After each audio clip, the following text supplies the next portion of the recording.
Hello everyone and welcome back to my channel learn with Ivara. आज हम क्या पढ़ेंगे? आज हम पॉलिटिकल साइंस पढ़ेंगे। लास्ट हमने वीडियो में कहा था पॉलिटिकल साइंस को पढ़ा था, हमने पढ़ा था चेंजिंग मेथड्स ऑफ वोटिंग था। उससे पहले वाली वीडियो में हमने क्या पढ़ा था? हमने चैलेंज ऑफ बिल्डिंग डेमोक्रेसी हमने पढ़ ली थी। क्या हुआ था, कैसे हुआ था, क्या डिफिकल्टी थी, पॉपुलेशन बहुत ज़्यादा इलिटरेट थी और एक एक्सपेरिमेंट था बहुत बड़े लेवल पे, क्योंकि इंडिया हमेशा से ही एक बहुत ही ज़्यादा पॉपुलस कंट्री रही है। ठीक है, उस टाइम पे इतनी ज़्यादा पॉपुलेशन नहीं थी, बट पॉपुलेशन थी, बहुत ज़्यादा थी। ठीक है, compare to the other democracies. And बाकी की डेमोक्रेसीज जो थी, they were economically high, they were like socially high, they were educationally very high.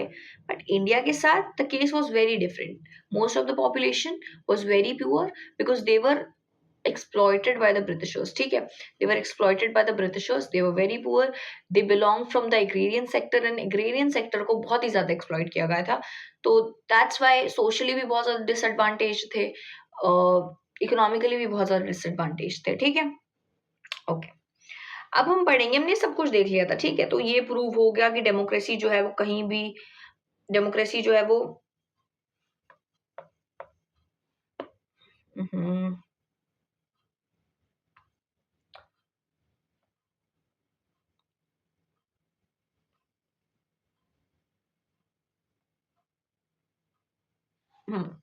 ये प्रूव हो गया कि अच्छा चलो डेमोक्रेसी कहीं भी प्रैक्टिस करी जा सकती है, बस दम होना चाहिए। ठीक है, it proved that democracy could be practice anywhere in the world. ठीक है, कहीं भी प्रैक्टिस हो सकती है। ठीक है, अब हम देखेंगे नेक्स्ट। हमने चलो बेसिक आइडिया पता लग गया हमें कि हाँ ये था डेमोक्रेसी, ऐसी ऐसी प्रॉब्लम आई, ये हुआ, हमने सबको समझ गए, सबको समझ में आ गया। ठीक है, अब हम ये देखेंगे कि चलो एस्टैब्लिश कर दी, वोटिंग हो गई, 52 के इलेक्शंस हो गए।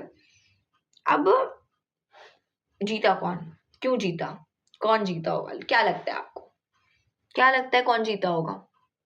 कांग्रेस, ऑब्वियसली कांग्रेस। वही एक सबसे ज्यादा प्रोमिनेंट इंडियन पॉलिटिकल पार्टी थी, जो कि एक सिस्टमैटिक वे से सेटअप थी पूरी। ठीक है, सिस्टमैटिक वे से सेटअप थी। उसने इंडिपेंडेंस स्ट्रगल की एक लेगेसी को इनहेरिट करा था, बहुत सारी चीजें थी। वो एक पार्टी थी जिसमें आप कॉन्फ्लिक्टिंग पॉइंट ऑफ व्यूज को भी रिस्पेक्ट करा जाता था, कॉन्फ्लिक्टिंग पॉइंट ऑफ व्यूज को अकोमोडेट करा जाता था एक ही पार्टी में। तो लोग rather than leaving the party and making a new party, वो लोग उसी में अपना डिसेंट एक्सप्रेस कर देते थे। ठीक है, अब देखेंगे Congress dominance in the first three general elections, the results of the first, ये क्या हो रहा है इसमें?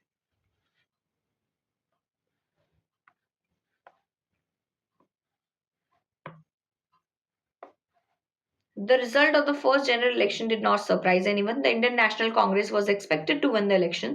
The Congress Party, as it was popularly known, had inherited the legacy. अगर आपसे पूछा जाएगा क्यों जीती थी कांग्रेस पार्टी, तो आप क्या लिखेंगे? मार्क करिए, had inherited the legacy of the national movement. It was the only party to have an organization spread all over the country. And finally, Jawaharlal Nehru, the party had the most popular and charismatic leader in Indian politics. Chacha Nehru, most charismatic leader. He led the Congress campaign and toured throughout the country. When the final results were declared, the extent of the victory the Congress did not surprise many. The party won 364 of 489 seats in the first Lok Sabha elections and finished their way ahead of any other challenger. The Communist Party of India, ये second lead थी, उसने कितने कितनी seat जीती? 16 seats. आपको इसमें ना क्या याद रखना है, आप ये देखो, आपने ये तो देख लिया, inherited the legacy, inherited the legacy of the national movement. It was the only party to have organization spread all over the country. Jawaharlal Nehru, most popular and charismatic leader. ठीक है, कितनी सीट जीती? 364, 489 seats में से। And communist party who stood second, won 16 seats. ठीक है, the states elections were held state के election भी साइमल्टेनियसली होगी। अभी जो ये डिमांड करी जा रही है ना वन नेशन वन इलेक्शन की, जो हमारे फर्स्ट इलेक्शन थे वो वन नेशन वन इलेक्शन ही थे, साइमल्टेनियसली ही हेल्ड हो रहे थे, ठीक है। साइमल्टेनियस इलेक्शंस की भी डिमांड करी जा रही है ना, डिमांड क्या करी जा रही है, पास हो गया है बिल, साइमल्टेनियस इलेक्शंस होंगे। तो जब इलेक्शंस हमारे होंगे साइमल्टेनियस, तो ये किस मॉडल पे फॉलो हो रहा है, जैसे हमारे 52 के इलेक्शंस हुए थे, ताकि ज्यादा टाइम कंज्यूमिंग ना हो, एक ही साथ सारे इलेक्शंस हो जाए एंड जो गवर्नमेंट है वो अपनी एफिशिएंसी पे वर्क कर सके, ज्यादा अच्छे से एफिशिएंट रह सके, ठीक है, काम अच्छे से करे, बस वो इलेक्शंस में बिजी ना रह जाए, ठीक है। The Congress scored big victory in those elections as well. कौन से elections? State elections. It won majority of seats in all states except Travancore Cochin.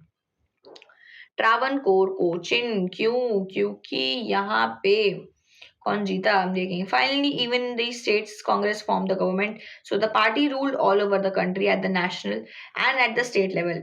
अभी जो बोला जाता है, जो स्टेटमेंट दी जाती है, डबल इंजन की सरकार, तो डबल इंजन की जो सरकार है वो तो यहाँ शो हो रही है कुछ।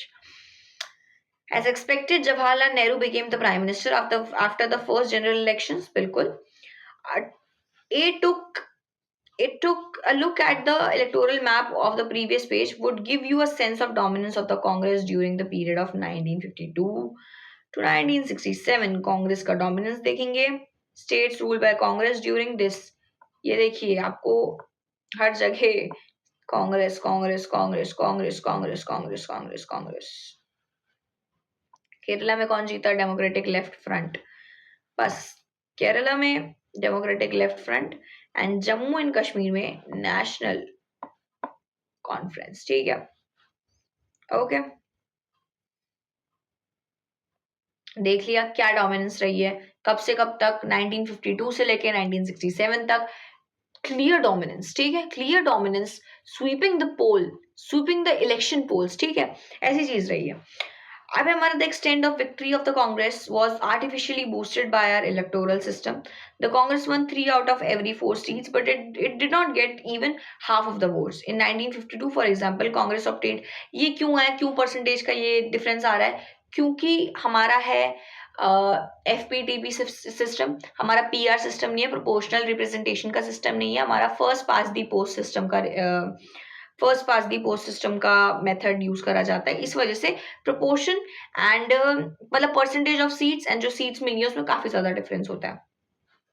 In this system of elections that has been adopted in our country, the party that gets more votes than the others tend to get much more than its proportional share, okay. This is exactly what worked in the favor of Congress. If we add up to the votes of the all non-Congress candidate, it was more than the votes of the Congress, but the non-Congress votes were divided between the different tribal parties and candidates, so Congress was still way ahead of the opposition and managed to win, okay ji, okay। अच्छा ऐसा क्यों था कि सारी, अभी आपने map में भी देखा कि पूरे इंडिया में जम्मू एंड कश्मीर को छोड़ के, जम्मू एंड कश्मीर में नेशनल कॉन्फ्रेंस थी शेख अब्दुल्ला की, पूरे इंडिया में कांग्रेस जीत रही है, लेकिन सिर्फ एक जगह है सदर्न स्टेट्स में भी, एक जगह त्रावणकोर कोचिन की जो प्रोविंस है, कौन सा? केरला, वहां पे क्यों कम्युनिस्ट पार्टी की विक्ट्री हुई, तो देखेंगे। As early in 1957, the Communist Party had bitter taste of defeat in Congress Party had bitter taste of defeat in Kerala. In the assembly elections held in March 1957, the Communist Party won the largest number. किसने जीता?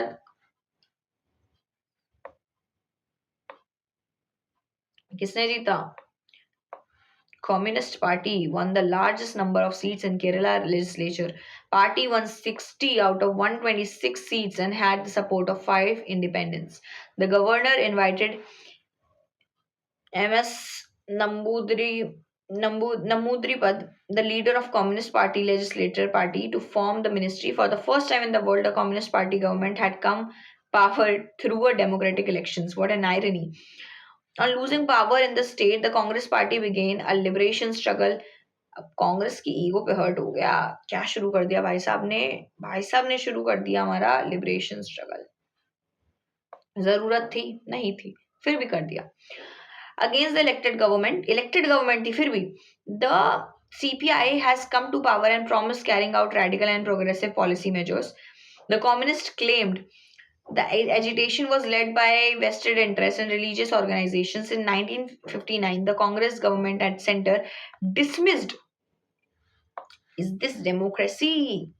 Center dismissed the communist government in Kerala under Article 356 of Constitution. Dismissed. जो democratically elected government थी उसको dismiss कर दिया आपने. क्या side करके करा? आर्टिकल 356 प्रेसिडेंट्स रूल आपने ये करके डिसमिस कर दी. ओके जी. अच्छा, इमरजेंसी का जो प्रोविजन है वो 352 है. जो हमारा प्रेसिडेंट्स रूल का है वो है 356. Okay. The decision proved very controversial and was widely cited as one of the prominent instances of misuse of constitutional emergency power. Yes, ठीक है. अब जो हमारे जिनको बोला था कि गवर्नमेंट फॉर्म करिए, नंबूदरी पद, a leading procession of Communist Party workers after his ministry was dismissed, तो प्रोटेस्ट कैरी आउट कर रहे हैं. इसमें क्या बताया गया? सोशलिस्ट पार्टी के बारे में बताया गया है. इसका क्या है ये सब बताया गया. ये आपको ना एक कंसोलिडेटेड फॉर्म में, ये पार्टीज के बारे में कंसोलिडेटेड फॉर्म में ही बताएंगे. ठीक है, उसके बारे में. और ये मार्क कर लेते हैं कम्युनिस्ट पार्टी ऑफ इंडिया के बारे में. ठीक है, सोशलिस्ट पार्टी के बारे में,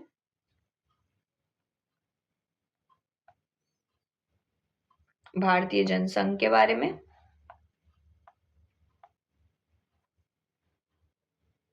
ठीक है. इन तीन पार्टीज के बारे में आपको एक कंसोलिडेटेड वे में बता दिया जाएगा. पहले हम चैप्टर कंप्लीट करते हैं. ओके.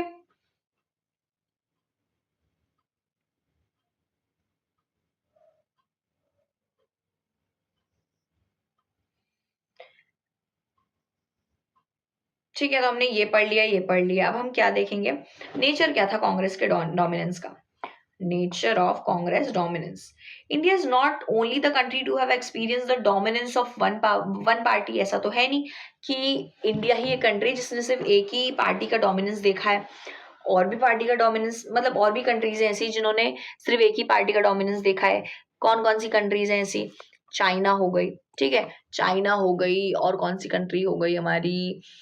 जितनी भी कंट्री है, नॉर्थ कोरिया.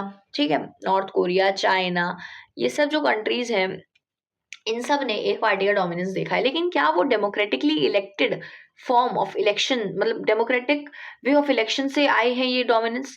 क्या वो इम्पोज्ड डोमिनेंस है या फिर वो चूजन डोमिनेंस है? हमारी जो है वो चूजन डोमिनेंस है. जो उनकी है वो इम्पोज्ड डोमिनेंस है. इम्पोज करा है उस गवर्नमेंट ने खुद को, ठीक है, on the people of the country पे.